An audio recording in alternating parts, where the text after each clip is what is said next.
सीता के भयो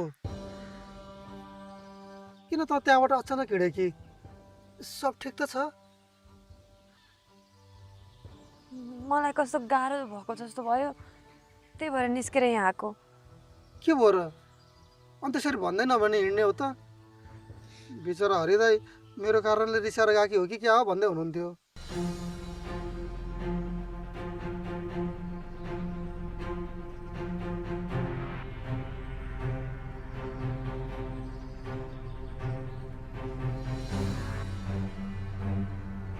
सीता धेरै हरिदाई हरिदाई नगर त्यो हरिदाई मान्छे होइन मान्छेको खोल उठेको राक्षस हो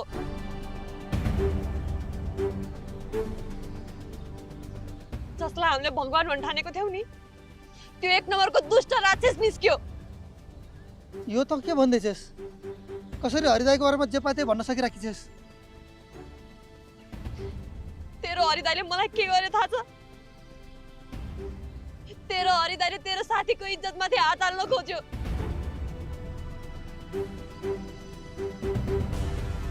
त्यसले मलाई त्यसको घर लगेर जबरजस्ती गर्न खोज्यो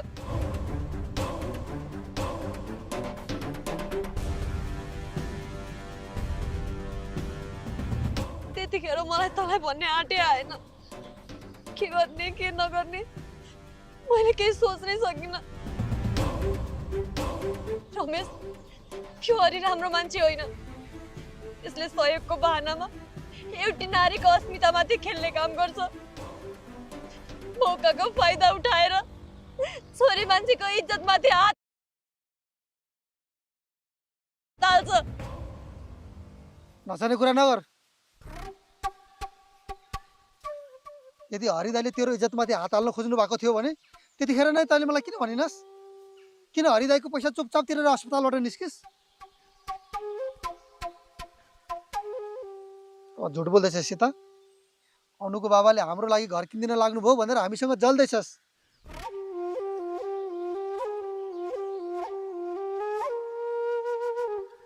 त्यही भएर हामीले त्यो घर नकिनोस् भनेर हरिदाई जस्तो भगवान्लाई राक्षस बनाउन खोज्दैछस् त एक नम्बरको स्वार्थी रहेछ सीता एक नम्बरको स्वार्थी रहेछ सीता एक नम्बरको स्वार्थी रहेछ सीता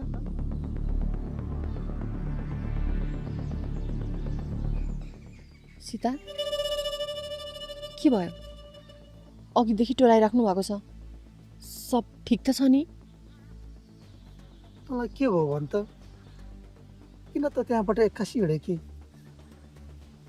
बिचरा हरिदाई सीता मेरो कारणले गएकी हो कि क्या हो भनेर सोध्दै हुनुहुन्थ्यो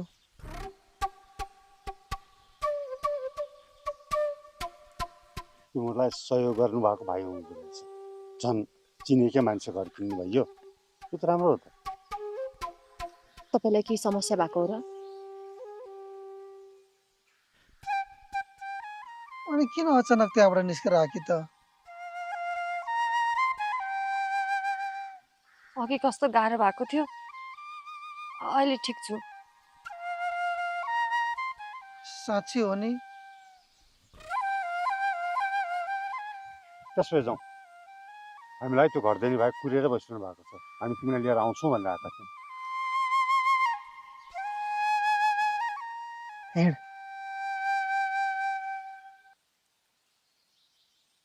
हिँड्न भनेको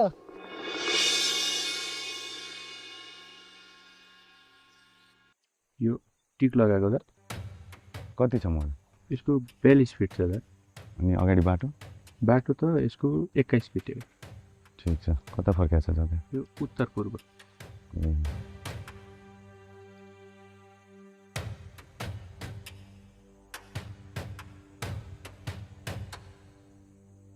मलाई देख्ने बित्तिकै रिसाएर गयो त मबाट केही गल्ती भयो र म माथि कुदृष्टि लगाएर अझ मबाट के गल्ती भएको हो र भन्न लाज लाग्दैन तपाईँ माफ गरिदेऊ न त मबाट केही गल्ती भएको हो भने गल्ती त मबाट भयो मैले त्यतिखेर नै तेरो कर्तुतको बारेमा रमेशलाई भन्नु पर्थ्यो दाइ पनि जिस्किनुहुन्छ तपाईँ त हाम्रो लागि भगवान हो तपाईँबाट त केही गल्ती हुनै सक्दैन कि कसो सीता अँ यति भन्यो मलाई आनन्द भयो अब आफ्नै मान्छेहरूले घर किन्न लाग्नु भएको रहेछ, त्यही भएर 10 लाख रुपियाँ अझै घटाइदिए, मात्र 70 लाखमा। अनि मेरो कमिसन? चिन्ता नलिनु दिपकजी, तपाईँको कमिसन पनि 1 रुपियाँ घट्दैन। त्यसो भए त कुरो मिलिगयो नि। भन्नुहोस् घर कहिले पास गर्ने? आज शनिबार त्यसै छुट्टी भएको, आज काठमाडौँ गएर सोमबार सबै ब्याङ्कको काम सकेर मङ्गलबार पास गराउनु। तपाईँ जहिले भन्नुहुन्छ म त्यहीले पास गर्न तयार छु। बाफ्रे, तपाईँ त कति धेरै धनी हुनुहुँदो रहेछ। धुलीखेलमा पनि घर, यहाँ पनि घर रहेछ। अझ 7 ठाउँमा छ। अझै 60 ठाउँमा? तर के गर्नु, मलाई र मेरो व्यवसायलाई सम्हालिदिने मान्छे कोही पनि छैन। कोही छ भने खोज्देऊ न रमेश। मलाई कहाँ थाहा हुन्छ र। अब जाम, आमा र भाइ भोकाइसक्नु भयो होला। हुन्छ जाउँ। यदि तपाईँहरू अप्ठ्यारो मान्नुहुन्न भने म तपाईँहरूलाई मेरो गाडीमा छोडिदिन्छु नि। होइन, ठिक छ, तपाईँलाई के दुःख दिनु। तपाईँहरूलाई सहयोग गर्न पाउनु मेरो सौभाग्य हो। त्यहाँमाथि सहयोग गर्न पाउँदा मलाई आनन्द लाग्छ। रमेश र सीतालाई त थाहा छ नि, होइन? हो नि। त्यसो भन्नुहुन्छ भने जाउँ न त। ल दिपकजी, मङ्गलबार भेटौँला है। हुन्छ दादा। प्लिज।